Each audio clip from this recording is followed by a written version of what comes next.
Hey folks, it's Tom, your Frugal Prepper. Just a quick update. I am working on getting this last bolt in this rear transmission mount back here. Hope to have that done pretty soon. And I will have a video coming out on these soon too. These are the Ubiquiti NanoStation Loco 5s. And this just gives me a high-speed wireless link out to the garage. So I can do some more live streams. I want to get some live streams going on.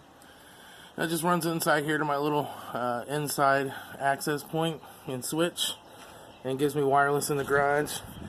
And you can see here, it comes down to this corner of the house. So basically I just have a wire running out here, and I got the other access point here, or bridge, and that just aims back at the garage.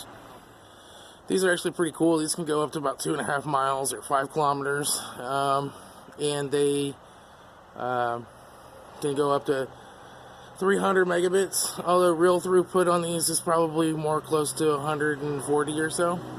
But they make faster ones. They make them in a 2.4 gigahertz flavor, bigger antennas. But it's Ubiquiti. It's ubnt.com if you're interested. This setup with the mounts and everything was about 160 bucks. So I took my YouTube money and reinvested it here so I can get better internet access to the garage and hopefully do some more live streams. Alright, I'm going to get to work on putting that motor in the car, and look for a video on all this soon. I'll talk to y'all later. This is Tom, your Frugal Prepper.